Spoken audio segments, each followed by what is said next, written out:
Well, I got shut out by the rain. You ever go to do something, get yourself all set up, and everything looks really good, things are going? So I'm going on about the Good Samaritan law, then I'm not sure that it still stands on this land or not. It doesn't seem to, by everybody driving down the street past you when you broke down these days. Never used to happen in this land.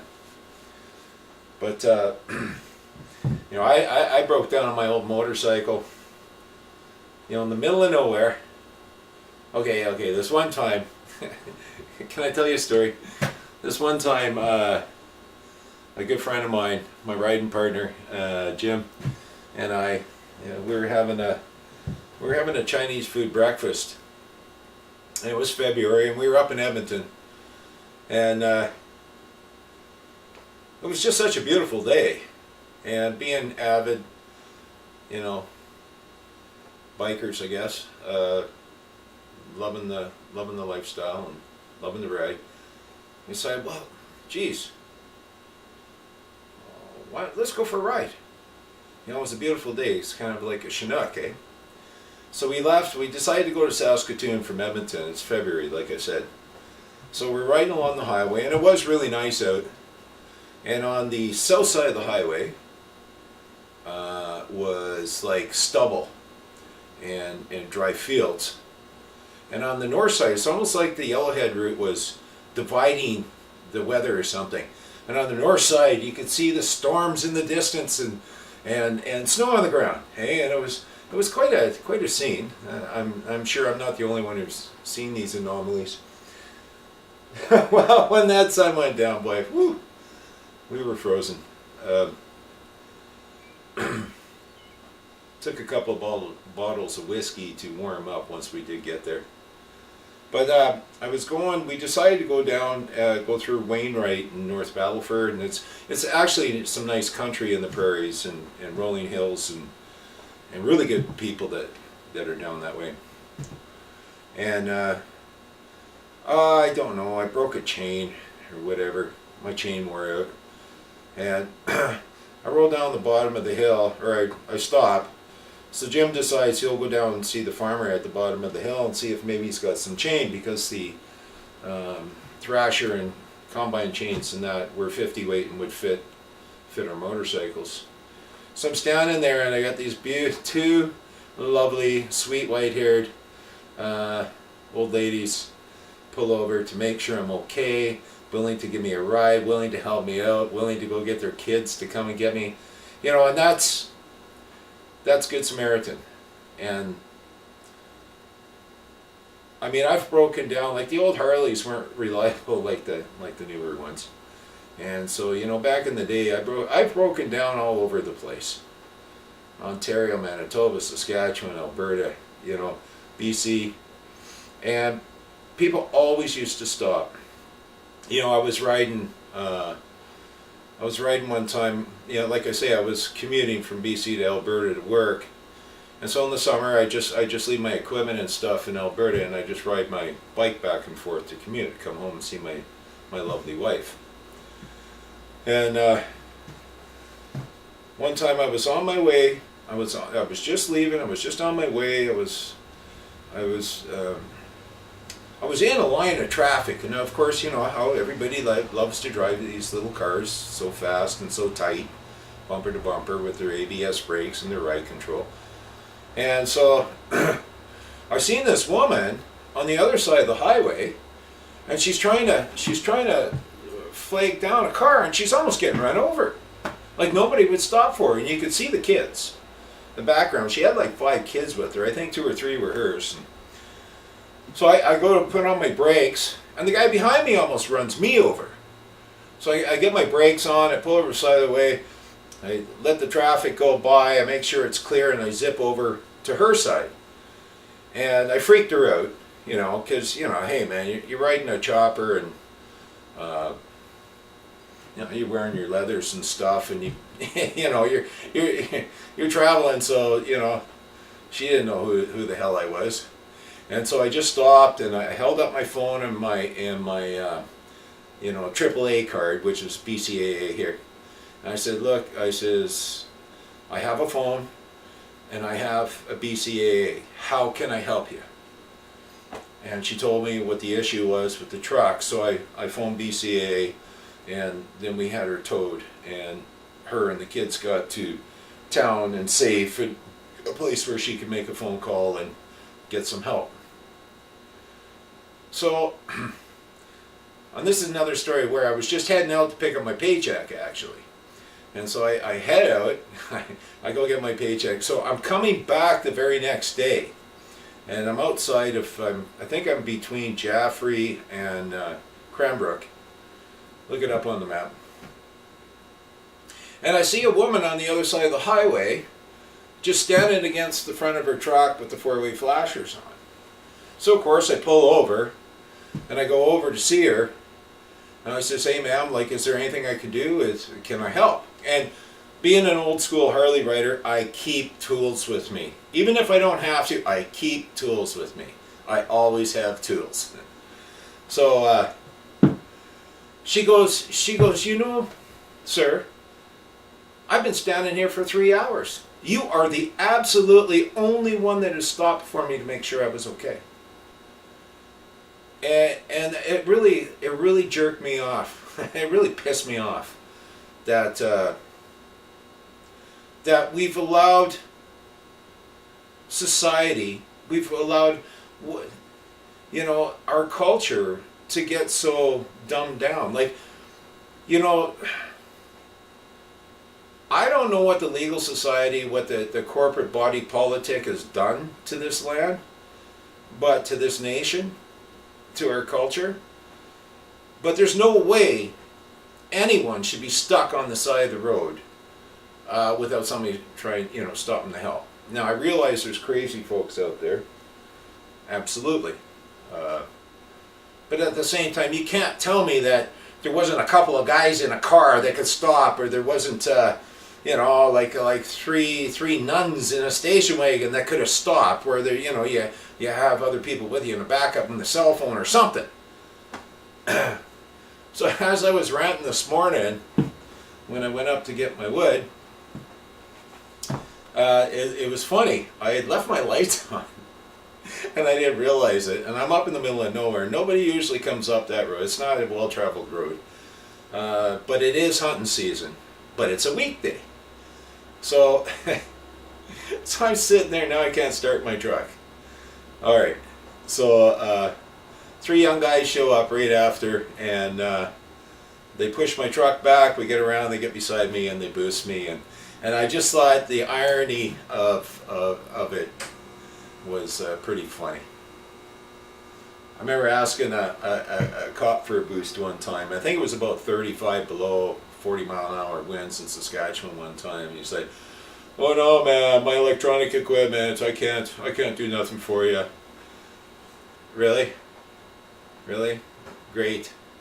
You're a wonderful peace officer. But anyways, yeah, I can understand their electronic equipment, but you know what? How come they don't have like emergency stuff in their trunk? Besides, like anti-terrorism guns and all that kind of crap. Like, why don't they have something in their trunk or whatever where they could help somebody? Especially in our north, because our north is really undeveloped still. There's some development up there, but I've saved a lot of native folks up in our north. I used to have to go through the bush roads up there, and you can go 300 miles through a northern bush road and not see anybody before you come out to some kind of civilization. And no, I remember finding it was north of Greenwood in Saskatchewan, and it goes over and ends up in Hanson Lake, on the Hanson Lake Road, so like Flin Flon. So you go from Saskatchewan to just by the Alberta border, by Cold Lake, and you can end up at Flin Flon. I never stop at a town, so that might even be more than 300 miles. And I remember, young folks, they ditched their station wagon, and Some of them were sleeping in the ditch. They were freezing to death. It was close to 40 below up there. And I had this Toyota Celica. I had this 1972 Toyota Celica. It was too funny. I shouldn't even been on that road with that car. But you know what? That old Toyota, man, it worked good. I took it up and down that road a couple of times. And you know, I got these guys. I had to turn around and I had to get them back to town. And so made sure they were somewhere safe. There was a reserve just outside of the town where I dropped them off, and everybody was safe. Everybody was good. This one time I was going up to Thompson, Manitoba, and I don't know, like, I've been up in the territories and other places up north, not everywhere, but I've been through the north a fair amount in my past, but I've never seen the northern lights like I have up towards Thompson, Manitoba. It's almost like they're every color under the rainbow, and they're almost touching the ground, and they're right in front of you. They're like 20 feet in front of you all the time, and they're dancing.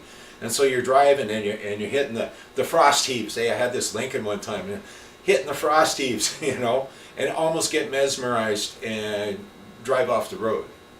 Like this land of ours, guys, is, to me, is a miracle. This nation could have been the greatest nation on earth with the fewest people on earth. There's so many great minds here. There are so many courageous people with intestinal fortitude that would put themselves in harm's way to keep their fellow man's back, to you know, step up. You know, this whole thing about somebody being in dire straits and population walking around, walking past them. Okay, now, to me, I always thought that was kind of a U.S. thing, and even there, it's not really correct, but it does happen quite a bit where there's more populations for some reason. So I'm going up in that 72 Toyota Celica, and I'm heading up to Thompson. There was warnings out because it was between 40 and 50 below, and highway restrictions. Like, your car can freeze up on the side of the highway and you're just dead, guys. You freeze to death up there. It's the end of the story. So I'm up there and I'm about an hour out, you know, and and that Toyota had a kick-ass heater too. So I'm going up, and here's this little French cab driver with about, I don't know how many people, I can't remember how many folks, but he had a family in that car, and he was taking them down to the reserve, and he froze up, and they had been stuck there for there must have been about at least 4 people plus him, so there had to have been 5 people. So I'm like, okay, guys, you know, what do we do? Well, you know, if you can get me back to Thompson, I can get another cab for these folks. And I'm like, okay, whatever you wish. And so I squeeze everybody into this Celica. If you know what a 72 Celica looks like, it's not a big car. So I got this guy, he's eating some Kentucky Fried Chicken right behind me as I'm driving. It's getting crumbs down my neck. Oh, that was hilarious. But everybody got where they needed to go safely. And there was one 24-hour coffee shop restaurant in the town at the time. And so I stopped there, of course, because I wanted coffee. It was late. It was, I don't know what time it was, 2, 3, 4 in the morning. It was late. And late or early, depends how you look at it. And the cabbie come over, he bought me a coffee and thanked me and stuff. And I said, like, man, like, that's crazy, you know. You know, that's crazy, you know, hitting the highway like that in this weather. He said, what were you doing on the highway in this weather? And I said, okay, I got your point, pal. So actually, I think he even bought me dinner or breakfast or something. And there was a woman cab driver, big girl, tough looking girl. And so she took those folks to where they had to go, and I believe they made it all safe. So yeah, good Samaritan stuff. All right, so here I am today beaking off about this stuff, and lo and behold, here comes three young fellers in their truck, and I think they were up. They were also scouting out for some wood, but I think they were up looking for some elk, because people still actually hunt to eat. Not everybody gets to go to the corporate stores that get subsidized by public money. Okay. Speaking of public money, did I just see that Singh guy? Is his name Singh? You know, the guy from Surrey running for the NDP? Did I just see him the other day promising to give the auto workers, okay, or how is that? No, give some huge subsidy to anybody who can afford one of those no-emission cars. Well, hang on a second, man. What if you can't afford a no-emission car? Who are you to promise, you know, upper middle class folks and elitists a rebate on a privately manufactured product with our money? You have no money, Singh. That belongs to us. We work hard. We work hard to survive. We are taxed up here. This has to change. We are not your trough. We are not your hogs. We are not your what do they used to call us? We are not your oh geez, not manpower. They used to call us something else. We don't belong to you, okay? You serve us. We're not in servitude to our public servants. You serve us. And you have a duty, responsibility, and obligation to balance the books. Who do you think you are? Trudeau. I see Trudeau. Oh, first thing this morning, man. I wish I hadn't looked at CBC this morning. Oh my God. He's at some kind of daycare thing. Nobody's even talking about Max. I heard finally John Stone, who operates some kind of trust that Trudeau's involved with and blah, blah, blah. You know, part of the Butts family, right? The dirty Butts family. Okay, finally John Stone said, oh, well, you can come in. The media has been doing everything they can not even to talk about the man. Well, I sure hope you guys put a crew with his election and start showing it. Because he's going to have something worth showing. Because the folks that are running in that PPC party are our people. They're people. They're people who work for a living. They're construction workers. They're professors. They're farmers. Okay, these are the people that work to pay their tax. They're not just academiacs. Okay, maniacs with some kind of university degree. You know, you may all bow and serve me now. You are obligated to give me 43% of anything you earned because it's not yours. Because you're privileged to have a minimum wage job. You're privileged to work construction all winter long in the hard prairies and up north. You were privileged to be endowed with my natural resources I let you tap into and purchase. Because I have decided that life-giving force, CO2, is now a pollutant. It's something you can't smell. It's something you can't see. I can just pretend to make some kind of flawed computer model and then run it down your throat and then get everybody else that I pay with your money to tell the lie big enough and loud enough, long enough, so that our kids are brainwashed because they're going to these corporate crown schools. That's all that's happened here, folks. There is no climate emergency. CO2 is not a pollutant, and you're insulting every everyone that can have any kind of critical thinking with your BS. I'm so sick and tired of this. So anyways, I didn't want to go there. I wanted to get back to a custom of our land, a custom of this nation, is that because we're so few and so spread out, in the second biggest country in the world, with some of the harshest weather in the world, and we don't have amenity. We don't even have Greyhound, guys. we lost our passenger train.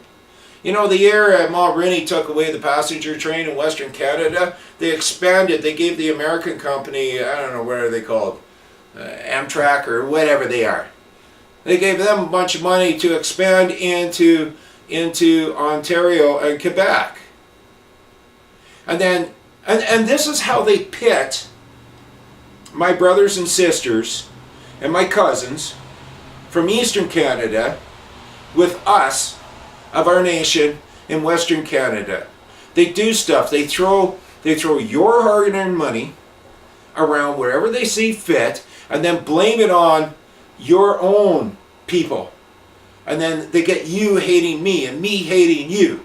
That's all these guys do. It's all hate speech. Look at that. Look at that dude from Maclean's magazine. How dare he? Maclean should come out with an apology. Maclean should pay a big fine, and that should go to a choice of you know, that group of people he insulted and wished death on, wished an accident on, wished they all would die. Okay, they should get together and decide which charity they would like that coin to be, because that is just wrong. It's wrong, buddy. You are not special. You are not great. You are not the Lord of the people. And by working in a public operating corporation like that, that serves the public, serves its viewers and readers, which are us as a nation. You're serving this nation and trying to make money off this nation with your bad magazine. Fine. It's free enterprise. But don't you dare come out from that magazine, that company, and start slandering people and wish hatred and wish death upon them. How dare you? Would you say go what, their mothers? What a slime ball. I hope Maclean's fires you, buddy. I hope you're on unemployment. And I hope they fire you because you did something wrong, and get it over to unemployment, so that when you apply for unemployment, they turn around and they say, no, man, hey, you were off base. What you did was pseudo-criminal. Okay, it was almost criminal. It was probably pretty much good enough for the Kangaroo Human Rights Court of Ontario. But that's pseudo-criminal. Hate speech. That's what you did. That's what you did. You rotten man, or woman, or person, whatever you identify yourself as. You're rotten. So anyways, yeah, these guys come up and save my butts up in the bush. It would have been a long walk out. Would have sucked. Yeah, I got some more wood, a little bit. And then of course the rain shut me down, so I got in a little bit early. Oh, I was going to tell you guys, I was going to let you guys know the history of Dude as I know it, okay? That guy from Maclean's, that editor from Maclean's, okay, that is my definition of a dude. He is really a dude, right? Hey, dude, you are a dude. That's my free expressed opinion, that you are a dude, after what I seen. So, what manner of man would do something like that? Like, what manner of man would do something, say something like that publicly, coming out of that corporate office? Amazing. Amazing. So here's, let me give you a little bit of history, see. My dad grew up on the Black Diamond ranch that his grandfather operated. And his great grandfather, and grandfather, like they herded up 1,000 head of cattle from Nevada back in the day, and bought this thing in the late 1800s. In the 1920s, you know, when we started getting, we were having a prosperous time in the 20s. Everybody was, North America was. And so, you know, the cars were starting to be built, and people, you know, they had some pretty cool music going on. You know, things were happening. Al Capone had his tunnels. Well, that wasn't until the 30s, I don't think. Was it no, it was the 20s, I think, when Al Capone had his tunnels all through Moose Jaw for his whiskey and stuff. And because didn't they outlawed alcohol down the States back in the 20s? But either way, it was kind of a rocking time of its day.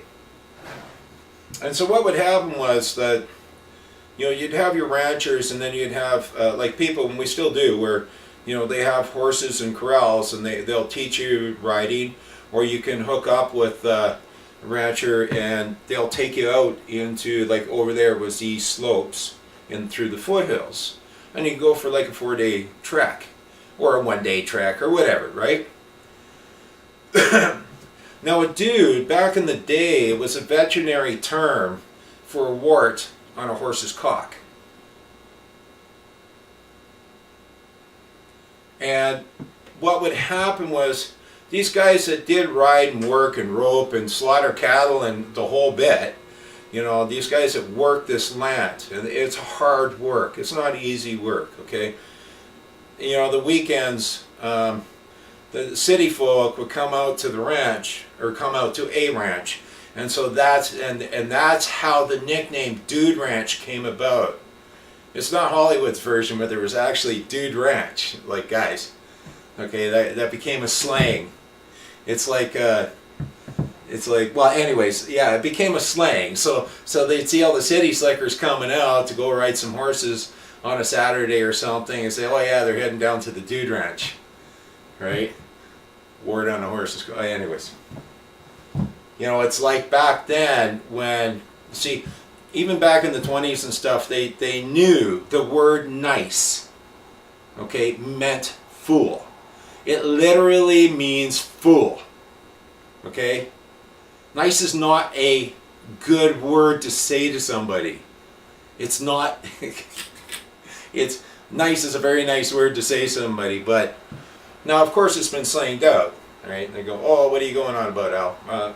I know, it's been slanged out, but if you just etymologize the word, go on to etymology.com or etymologydictionary.com, whatever, you'll find it. You'll find that the word nice actually means fool. And you'll find that idiot doesn't mean stupid. Okay, the one, this man, am a legal idiot. But I'm not nice. And if you ever, like, I use the word dude loosely, and I never used to. It was code for me and my family, and my extended family, and that if they ever heard me call somebody a dude, right, then it was code, okay, this guy is up to something, all right? I'm not respecting this guy. And the dude wouldn't get it, so, you know, it was great family code. Or if I use the word nice with my family, I got three sons at home, and I have 2 daughters. But if I use the word nice, it's code. My friends and people who know me know right away, okay, he's one of those nice guys. Okay, we got you, Al. And then they can watch their back, and I can say it without insulting somebody or creating a big ruckus.